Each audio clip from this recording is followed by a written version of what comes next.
The silence stretched on. Jake stood in the center of the assembly hall, surrounded by hundreds of alien beings, all of them processing what they had just heard.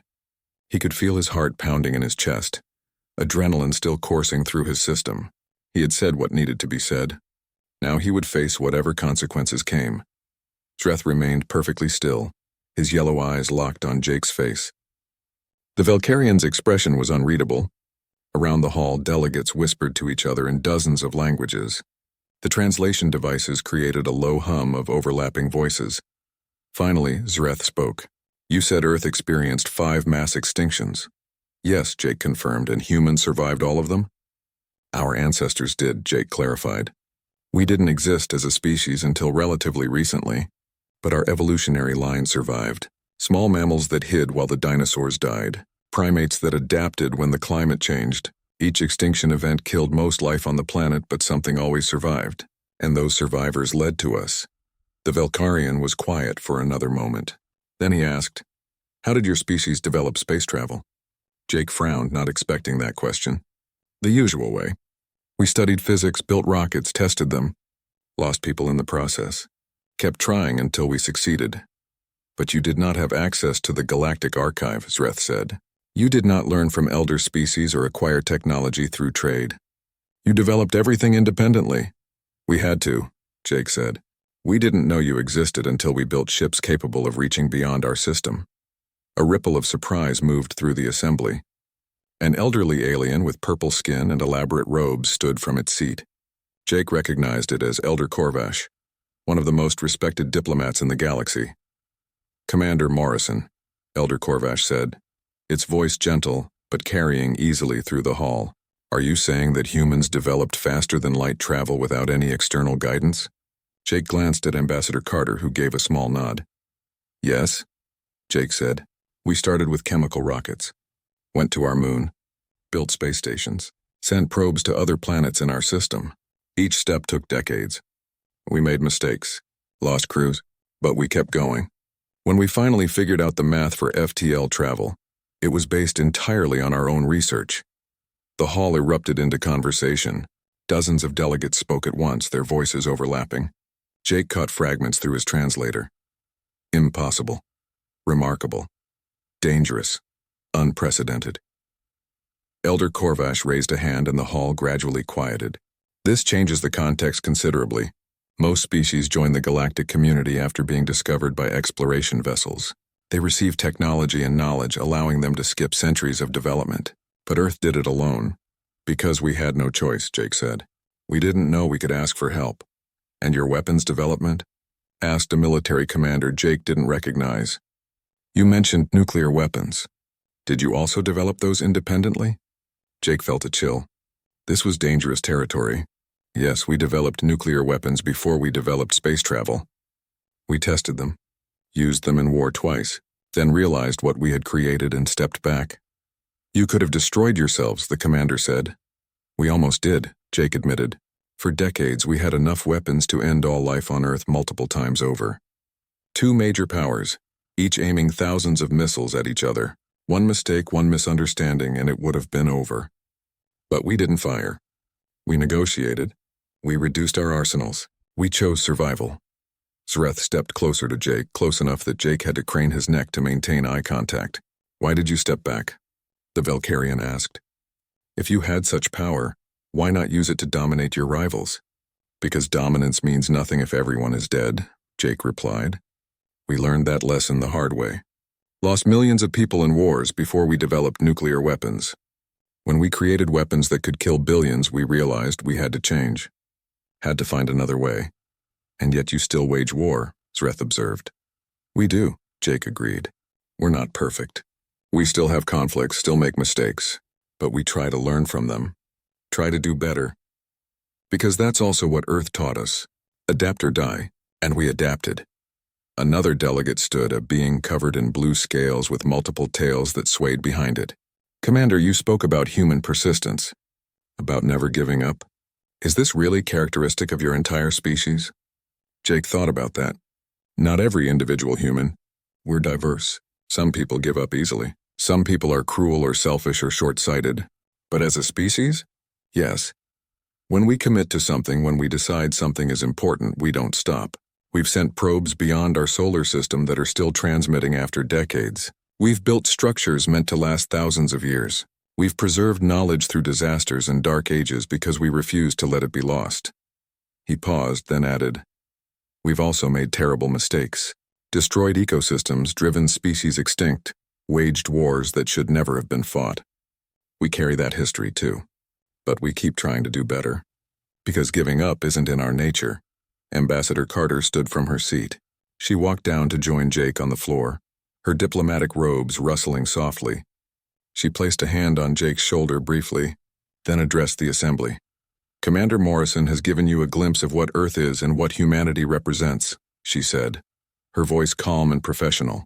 "I want to be clear about what we're offering to this defense pact. We're not asking to lead. We're not claiming to be superior to any species here. We know we're young. Know we have much to learn." She looked around the hall, meeting the eyes of various delegates. "But we're also not the weak, naive species you assumed we were. We've survived impossible odds. We've developed advanced technology independently. And we understand the cost of conflict better than you might think." Linda paused, letting her words sink in. "When Earth commits to this defense pact, we commit completely. Our ships, our personnel, our resources, all of it.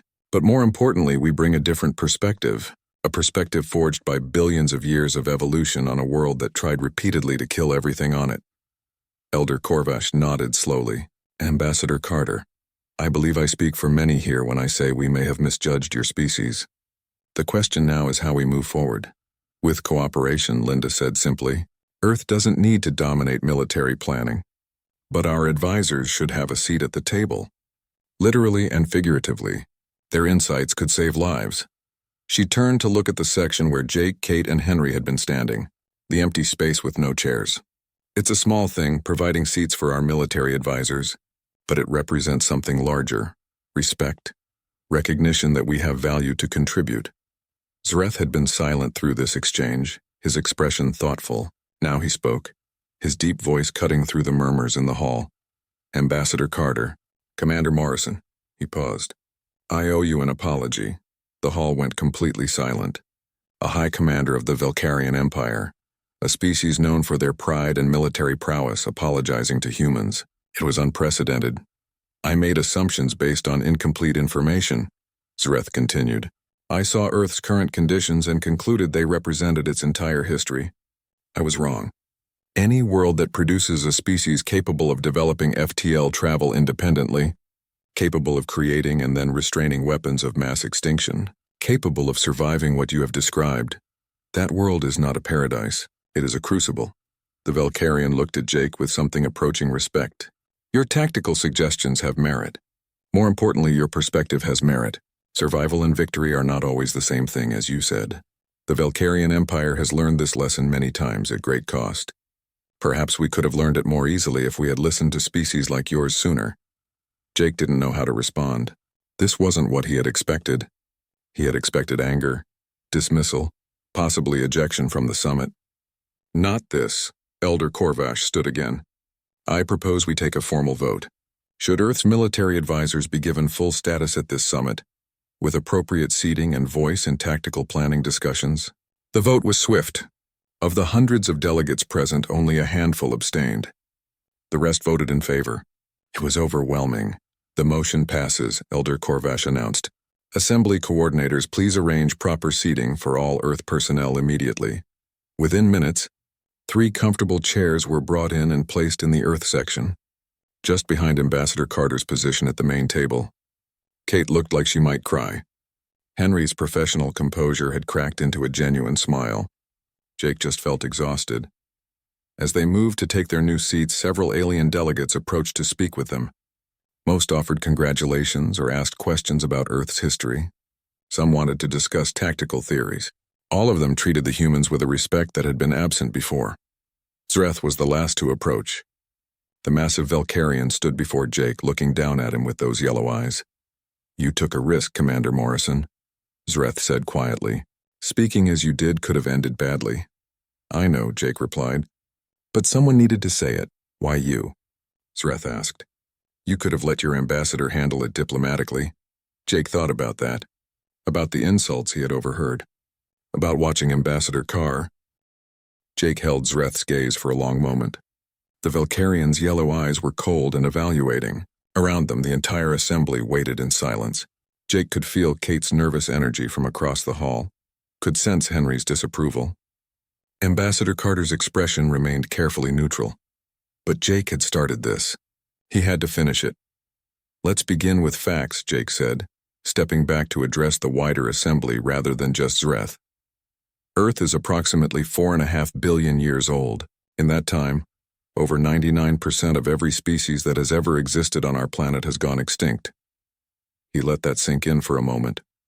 Not from war, not from conquest, from the planet itself. Earth is geologically active in ways most stable worlds are not. Our continents move. They crash into each other, creating mountain ranges and triggering volcanic eruptions. We have a molten core that generates a magnetic field, which is good because it protects us from radiation. But that same core causes earthquakes and volcanic activity that can devastate entire regions without warning. A delegate from the aquatic Drenni species spoke up, its voice bubbling through its translator. "Many worlds have geological activity. This is not unique." "True," Jake acknowledged. "But how many of those worlds also have an unstable climate that swings between ice ages and tropical periods? How many have an orbit that varies just enough to trigger these changes? Earth's axis is tilted. This creates seasons, dramatic temperature swings that every organism has to adapt to or die." He began walking again, his voice growing stronger. "Our weather patterns are violent. We have storms that span thousands of miles, winds that reach speeds of over 300 kilometers per hour, lightning that strikes the ground millions of times every day. We have tornadoes that can level entire communities in minutes. We have hurricanes that dump more water than some of your worlds have in their entire atmospheres." "Weather is predictable," said a Chithari commander dismissively. "Any sufficiently advanced species can manage weather." "Can you manage asteroid impacts?" Jake asked sharply. "Because Earth gets hit regularly. Small ones burn up in our atmosphere every single day. Larger ones make it through. The one that killed the dinosaurs was just one of many impacts our planet has endured. We exist in a solar system filled with rocks that could end our civilization at any moment." That got their attention. Several delegates exchanged glances. Jake pressed forward. "But the real story of Earth isn't about what the planet did to us. It's about what life on Earth did to itself. You want to understand humans? You need to understand the evolutionary pressure we came from." He gestured broadly. "Earth is the only known world where predation evolved to such an extreme level. We had dinosaurs, massive creatures that hunted in packs. After they died, mammals took over and the arms race continued. Predators became faster, smarter, more coordinated. Prey became more alert, more defensive, more clever at escaping." Zreth crossed his massive arms. "Many worlds have predators. How many of your worlds have predators that can track prey for days across varied terrain?" Jake challenged. "How many have predators that can survive weeks without food, waiting for the perfect moment to strike? How many have predators that developed complex pack behaviors with scouts, flankers, and coordinated assault patterns?" He didn't wait for an answer. "Humans didn't start as predators. We started as prey, small mammals hiding from things that wanted to eat us. But we survived. We survived by becoming better at not being caught than anything else was at catching us. Then we learned to turn the tables." Jake's voice took on a harder edge. "We learned to hunt. Not with claws or fangs, we don't have those. Not with armor or venom, we don't have those either. We learned to hunt by being more persistent than our prey could survive. We would chase animals until they collapsed from exhaustion. Days of running, never stopping, never giving up. That's what Earth taught us. Never stop. Never give up. Outlast everything." A dignified alien with silver skin and multiple eyes raised a hand. "This is survival behavior. It is not military strategy, isn't it?" Jake turned to face the speaker. "Your military strategy's all focused on overwhelming force. Destroy the enemy quickly. Accept casualties as necessary. Those are valid approaches, but they assume you have the resources for overwhelming force." He looked around the hall. "What happens when you don't? What happens when your enemy is bigger, stronger, better equipped? Most species would surrender or flee. Humans don't. We adapt. We find weaknesses. We turn disadvantages into advantages. Because that's what you have to do when you evolve on a planet where everything is trying to kill you." Jake moved back toward the center of the floor. "Let me tell you about human history. Not to glorify it because it's not glorious, But to explain what we're capable of, he took a breath. Humans have been fighting each other for at least 200,000 years. We organized into tribes, then villages, then cities, then nations. And we fought constantly. We developed weapons, strategies, tactics. We built walls and learned to break them. We created armies and learned to defeat them. All species have wars, Reth said. This proves nothing. All species have conflict, Jake agreed. But human war evolved in a unique way because of our environment. We couldn't rely on superior strength or natural weapons. We had to rely on innovation and persistence. So we kept improving. Stone weapons became bronze, bronze became iron, iron became steel. We invented siege weapons, chemical weapons, biological weapons, nuclear weapons. His voice dropped. We invented weapons that could destroy our entire species in an afternoon, multiple times over, and we built thousands of them. We created the capacity for total extinction and then stepped back from the edge, because that's what Earth taught us. Survive, always survive. The assembly was completely silent now. Jake could see the shift in their expressions. The dismissiveness was fading, replaced by something that might have been respect. Or fear. You want to know why you should listen to human tactical advice? Jake asked. Because humans fight differently. We don't just plan for victory. We plan for survival. Those aren't always the same thing. He gestured to the scenarios that had been presented earlier. Your solution to the pirate attack was overwhelming force. Kill everyone. Make an example. That works if you have unlimited resources. But what if you don't? What if those 3 cruisers are needed elsewhere? Jake sketched a rough diagram in the air using gestures. Humans would study the pirates, learn their patterns, figure out where they hide, how they communicate, what they need. Then we'd target those needs, cut off their supplies, disrupt their communications, make it unprofitable and dangerous to operate in that region. Eventually, they leave on their own or make mistakes that let us capture them with minimal force. That takes time, a commander objected. Yes, Jake agreed, but it takes less time than rebuilding 3 cruisers after they're destroyed in the assault. And it doesn't require us to kill everyone, which might create more pirates seeking revenge. He moved to the second scenario, the territorial dispute. Your solution was military occupation. Force the issue through strength. But military occupation requires constant resources. Troops, supplies, enforcement. It creates resentment that can last generations. So what would humans do? Sreth asked, and there was genuine curiosity in his voice now. We'd look for why they're disputing the territory, Jake said. Resources usually. So we'd find a way to either share those resources or provide alternatives that are more valuable. Make cooperation more profitable than conflict. It's not always possible, but when it works, it's permanent. Nobody fights over territory they don't want anymore. He turned to the third scenario, the colony under siege. This was the one that had made him the angriest earlier. Your approaches all accepted massive civilian casualties as necessary, Jake said quietly. 30%, 50%. Billions of lives lost because swift victory was more important than those lives. War requires sacrifice, Sreth said. This is a fact. It is, Jake agreed. But who decides how much sacrifice is acceptable? The commanders safe in their ships or the civilians dying on the surface? He faced Sreth directly. Humans would approach that scenario differently because we've been those civilians. We know what it's like to be trapped and helpless while powers beyond our control decide our fate. So we would plan differently. Jake outlined his approach. First, we'd gather intelligence. Not just military intelligence, everything. The terrain, the weather, the population distribution, the enemy's supply lines. Then we'd insert small teams onto the surface. Special forces trained to survive behind enemy lines. They'd organize the civilian population into resistance groups, sabotage the enemy's operations, create chaos from within. This endangers civilians further, a commander protested.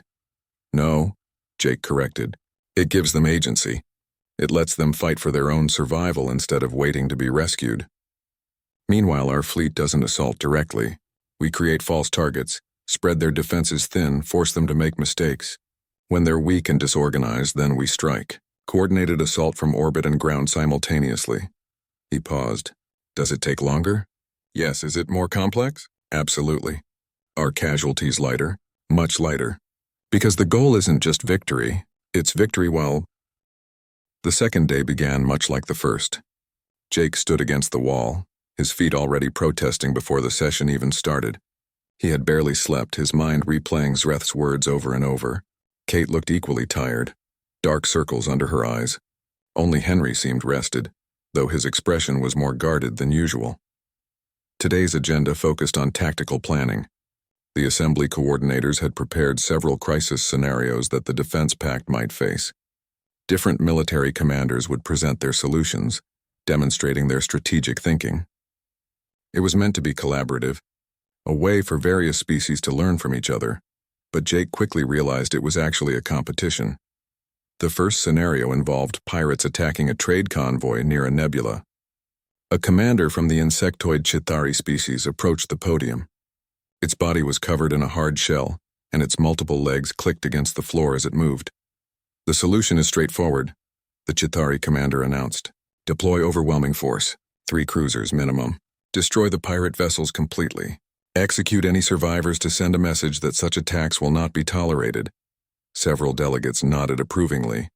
Zreth leaned back in his seat, looking satisfied. The next scenario presented a territorial dispute between 2 minor colonies. A reptilian Sauroch commander suggested a military occupation of the disputed zone, with heavy enforcement to prevent any resistance. Again, the approach emphasized force and intimidation. Jake noticed a pattern. Every solution presented focused on raw power. Crush the enemy. Destroy resistance. Rule through strength and fear. There was no discussion of diplomacy, no consideration of civilian casualties, no attempt to find solutions that didn't involve violence. When Ambassador Carter tried to suggest a negotiated settlement for the territorial dispute, a multi-armed delegate from the Quellan Consortium actually laughed. Ambassador, warfare is not a negotiation. It is the application of force to achieve objectives. Showing weakness invites further conflict.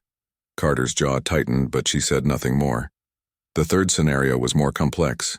A hostile force had attacked a colony world, taking the orbital stations but not yet landing on the surface. The population was trapped, unable to evacuate. The military commanders discussed various assault strategies, each trying to outdo the previous speaker with more aggressive tactics. "We would deploy kinetic bombardment," suggested a commander whose species Jake didn't recognize. Its body was translucent, showing organs that pulsed with different colors. Destroy their command structure from orbit. Acceptable civilian casualties would be approximately 30%. 30%? Another commander scoffed. "My people would accept 50% losses if it meant swift victory. The survivors would understand the price of security."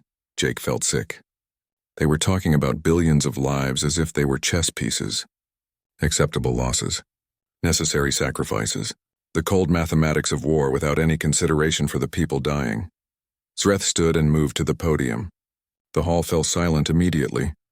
"All of these approaches have merit," the Valkyrian said, "but they lack the commitment required for true victory. In the scenario presented, I would isolate the planet completely. No ships in or out. Then I would negotiate from a position of absolute strength. The hostile force would surrender or face total destruction. If they choose destruction, we destroy them.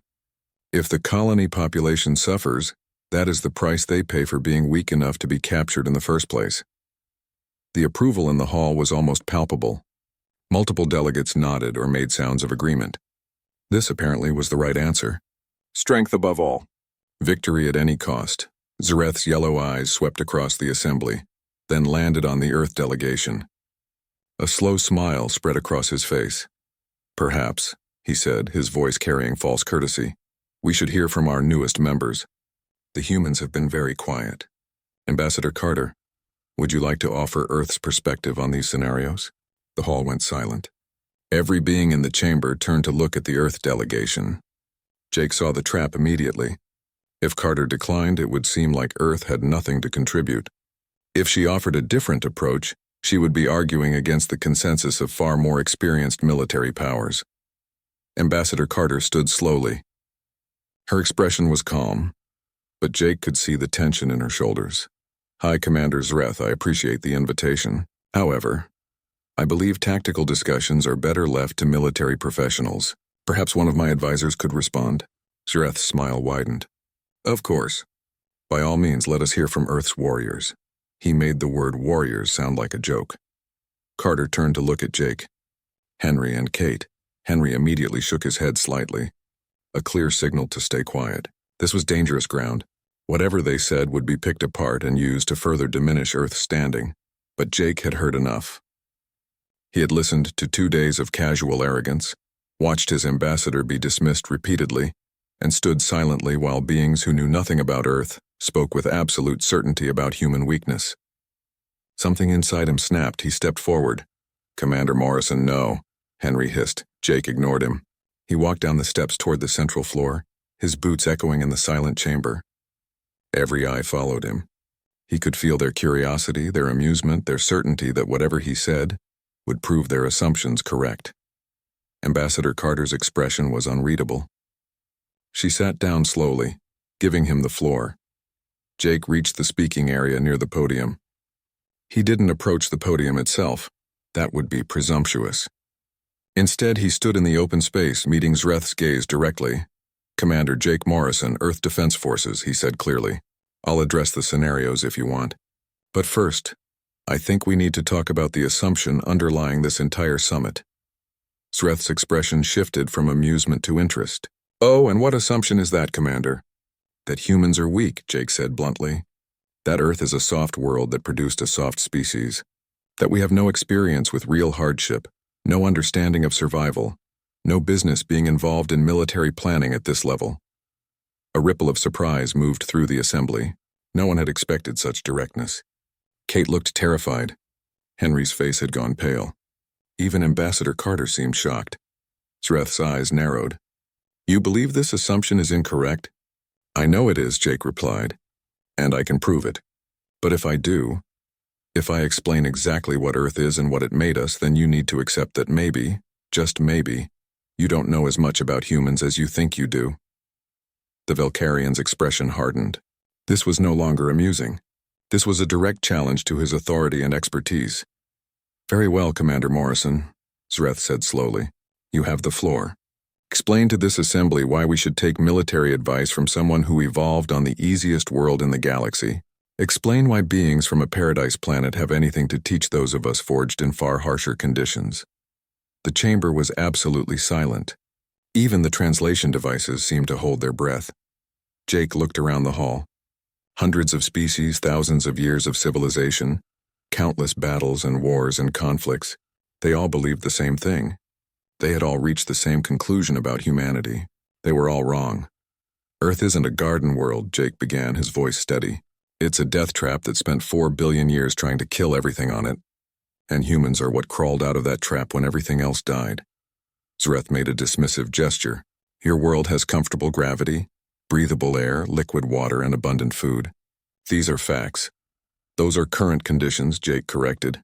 "Let me tell you about the other facts. The ones you don't know because you've never actually studied Earth's history." He took a breath, organizing his thoughts. This had to be precise, factual, undeniable. Earth has experienced 5 mass extinction events. Not wars, not disasters. Extinction events where more than 75% of all life on the planet died. The last one happened 65 million years ago, when a rock from space hit us. The impact released more energy than every nuclear weapon humans have ever built, multiplied by 1,000,000. It created a winter that lasted for years. It killed the dominant species and most of everything else. Some delegates shifted uncomfortably. Others leaned forward, interested despite themselves. "But that's just the most recent one," Jake continued. "Before that, Earth had periods where the entire planet froze. Ice covered everything from pole to pole. Other times, volcanoes erupted so violently that they blocked out the sun for decades. The air itself became poison. The oceans turned acidic. And life still survived. Life still adapted. Life still found a way." He walked slowly as he spoke, addressing different sections of the assembly. "You want to talk about harsh conditions? Earth's atmosphere used to be unbreathable. Early life had to create the oxygen you all keep pointing to as evidence of our easy world. It took billions of years of dying organisms to make that air. Every breath we take is built on countless generations of death." Zreth's expression was no longer amused. It was focused, evaluating. "You mentioned gravity," Jake said. "Yes, our gravity is comfortable for us. But Earth is the only known world where large predators evolved to hunt in coordinated packs." The opening session dragged on for hours. Speaker after speaker approached the central podium, each offering elaborate greetings and lengthy statements about the importance of unity. Jake's feet ached from standing, but he kept his expression neutral. Beside him, Kate shifted her weight from one foot to the other, while Henry remained perfectly still, his military discipline evident. Ambassador Carter sat at the main table, her posture straight and attentive. She hadn't looked back at them once, focused entirely on the proceedings. Jake respected that about her. She never let personal discomfort interfere with her duty. The massive red-skinned alien Jake had noticed earlier rose from its seat. The assembly fell silent immediately, a sign of respect Jake found interesting. The creature moved to the podium with heavy, deliberate steps. Each footfall echoed through the chamber. "I am High Commander Zreth of the Valkyrian Empire," the alien announced. Its voice was deep and rumbling, even through the translation device. "For 3,000 years, my people have maintained order in this sector. We have fought countless battles, defended hundreds of worlds, and lost millions of warriors in the cause of peace." Zreth paused, letting the weight of those words settle over the assembly. "This proposed defense pact is necessary, but it must be built on a foundation of strength and experience. Those who would join must prove they understand the cost of war, the burden of command, and the weight of lives lost in service to a greater cause." The Valkyrian's yellow eyes swept across the assembly, lingering for a moment on Ambassador Carter before moving on. "We cannot afford to be sentimental. War is not about preserving life. It is about achieving victory through whatever means necessary. Species that do not understand this truth will only weaken our collective defense." Murmurs of agreement rippled through the hall. Jake noticed several delegates nodding, their expressions thoughtful. Others looked uncertain, but none spoke up to disagree. When Zreth returned to his seat, several other military commanders approached the podium in succession. Each echoed similar themes: strength, experience, proven capability. The message was clear. This defense pact would be led by established powers, and newcomers would need to earn their place. After 4 hours, the session finally broke for a recess. Jake's legs were numb and his back ached. He stretched carefully, trying not to make it obvious how uncomfortable he was. Around the hall, other delegates rose from their comfortable seats, chatting and moving toward refreshment stations. "I need to walk," Kate muttered. "If I stand still any longer, I might actually become part of the wall." Henry nodded. "Let's find the refreshment area. We have 30 minutes. They made their way through the crowded hall, weaving between groups of aliens in conversation.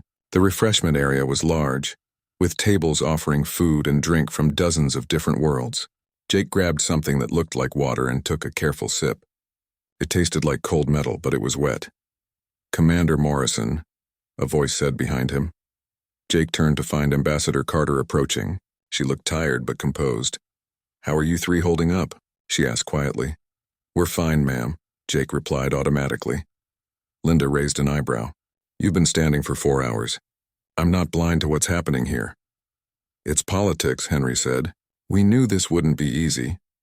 "Politics shouldn't mean disrespect," Linda said firmly. "I'm going to file a formal complaint with the assembly coordinators. This seating arrangement is unacceptable." "With respect, ma'am," Jake said. "That might make things worse. We don't want to look like we're complaining about comfort while everyone else is discussing war and defense."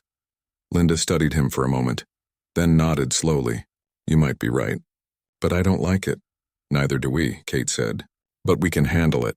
Ambassador Carter squeezed Jake's shoulder briefly, then moved away to speak with other delegates. Jake watched her go, admiring her professionalism even as frustration burned in his chest. "Let's get some air," Henry suggested. "I saw a viewing gallery on the way here." They left the refreshment area and found a quieter corridor. The viewing gallery was a long room with transparent walls showing the vastness of space beyond the station. A few other beings were scattered throughout, most standing alone and silent. Jake was about to suggest they head back when he heard voices from around a corner.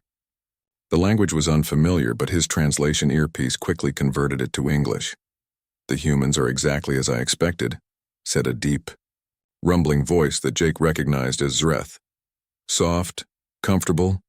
They stand at the back of the hall and say nothing because they have nothing to say. They are very young as a spacefaring race," another voice said, this one clicking and chittering. "Perhaps they simply need more time to develop." "Time?" Zreth laughed, a harsh sound like grinding stone. "They come from Earth, one of the softest worlds in the known galaxy. Perfect temperature, breathable atmosphere, abundant water and food. They evolved without pressure, without real challenge. Such species never developed the strength needed for true warfare. Jake's hands clenched into fists. Beside him, Kate's face had gone red. Even Henry looked angry, though he remained silent. "Our world requires environmental suits just to survive on the surface," said a third voice, liquid and bubbling. "The pressure would crush their fragile bodies. How can such beings understand the strength required to build civilizations?" "They cannot," Zreth said definitively. "Look at their military history. They fight among themselves over resources and territory, never facing a true external threat. They have no concept of what it means to defend against extinction. Their world gave them everything freely." "The gravity on my homeworld is 3 times that of Earth," the clicking voice added. "We are born stronger simply by standing upright. Humans would collapse under such weight." "Exactly," Zreth agreed. "This is why the Defense Pact must be led by proven warriors, by species forged in fire, not grown in gardens. The humans can contribute ships and supplies, but strategy and command must remain with those who understand the true cost of survival." There was a murmur of agreement from several voices. Then the conversation shifted to other topics, and the group began moving away.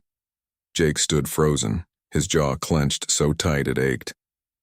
Kate looked ready to storm around the corner and confront them directly. Henry placed a warning hand on her shoulder. "Don't," he said quietly. "Not here. Not like this. Did you hear what they said?" Kate demanded, keeping her voice low but intense. "They think we're weak. They think Earth is some kind of paradise that made us soft." "I heard," Henry replied. "And getting angry won't change their minds.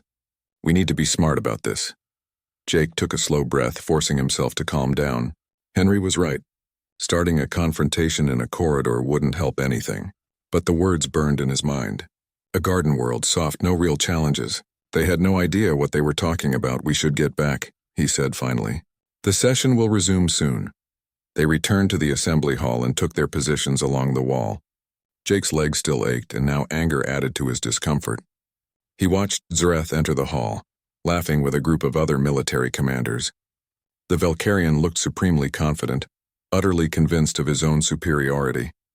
The session resumed with discussions about fleet compositions and resource allocation. Ambassador Carter tried several times to offer input from Earth's perspective, but each time she was politely redirected. Other delegates would thank her for her contribution, then immediately pivot to another topic. It was smoothly done, professional even, but the message was clear. Earth's voice didn't matter here. During one particularly frustrating exchange, Carter suggested a strategy that had worked well for human forces during a recent conflict. A dignified alien with silver skin and multiple eyes listened patiently, then smiled. "Ambassador Carter, we appreciate Earth's enthusiasm. However, military strategy is quite complex. Perhaps it would be better to leave such discussions to those with more extensive experience in large-scale operations. Your world's conflicts, while certainly important to you, operate on a much smaller scale than what we're proposing here." The statement was delivered with such gentle condescension that it took Jake a moment to realize it was an insult. Carter's expression tightened, but she simply nodded and sat back. Another hour passed. Then another. The discussion continued, weaving through technical details about command structures, response times, and jurisdictional boundaries. Earth was mentioned occasionally, always in the context of providing support rather than leadership. Jake watched Zreth stand and speak about the Valkyrian military tradition. The alien described battles that lasted decades, wars fought across entire star systems, sacrifices that involved entire generations. It was impressive, Jake had to admit.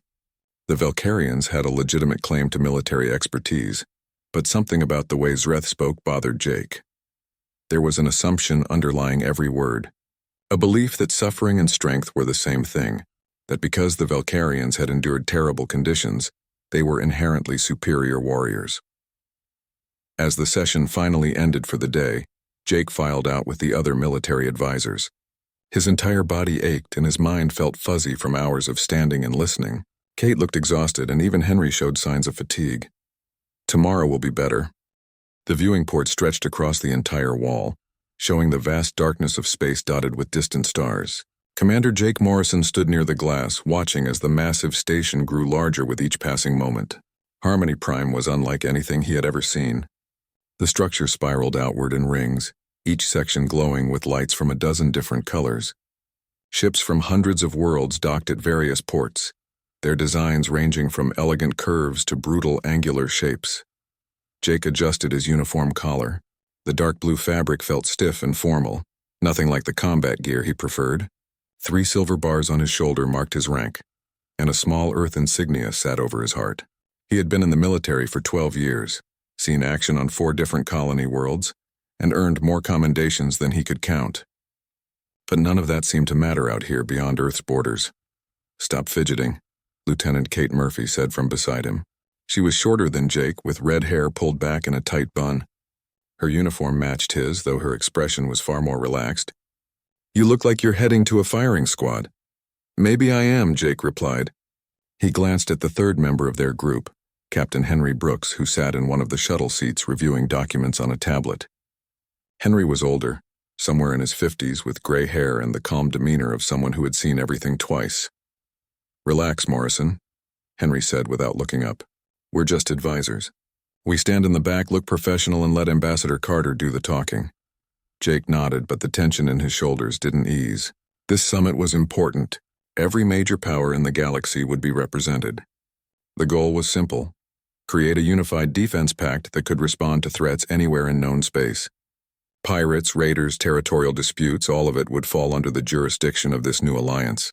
At least that was the theory. The shuttle shuddered slightly as it entered the station's docking bay.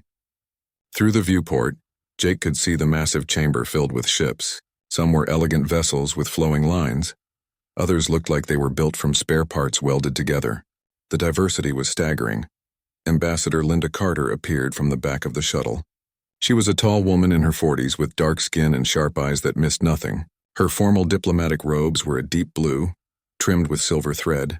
She had represented Earth in dozens of negotiations and never lost her composure. "Remember," she said, addressing the 3 military advisors, "we are guests here. Earth is still new to galactic politics. Many species see us as children playing at being adults. We need to show them otherwise." "Yes, ma'am," the 3 officers replied in unison. The shuttle settled onto the landing pad with barely a whisper.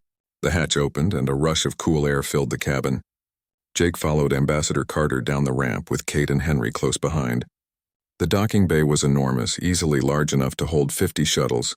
Crews from different worlds moved about, some walking on 2 legs, others on 4, 6, or more. One creature floated past, its body a mass of tentacles surrounding a central sphere. A delegation waited at the base of the ramp. The leader was tall and thin, with pale blue skin and 4 arms. Its eyes were large and dark, and it wore robes that shimmered like oil on water. "Ambassador Carter," the alien said, its voice translated by a device on its chest. "Welcome to Harmony Prime. I am Delegate Vorn of the Celestial Assembly. We are honored by Earth's presence."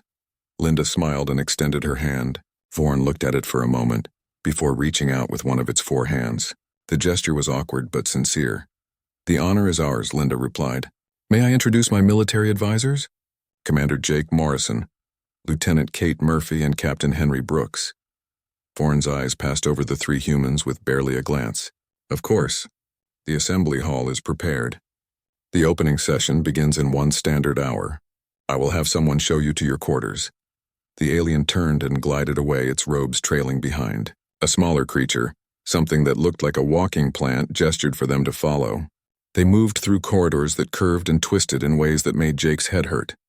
The walls were covered in displays showing news feeds from across the galaxy, most of it in languages he didn't understand. Their quarters were simple but comfortable. 4 rooms connected to a central living area. Jake dropped his bag in his assigned room and returned to find Kate already examining a console built into the wall. "This is wild," she said, fingers dancing across the holographic controls. "I'm looking at real-time data from the entire galaxy. Trade routes, fleet movements, diplomatic incidents. It's all here." "Don't get too distracted," Henry warned. He sat on one of the curved couches, his tablet still in hand.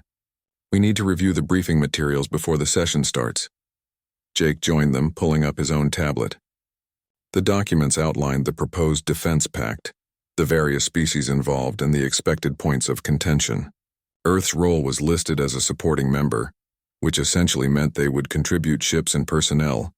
but have little say in actual strategy. Does this bother anyone else? Jake asked, pointing at the screen.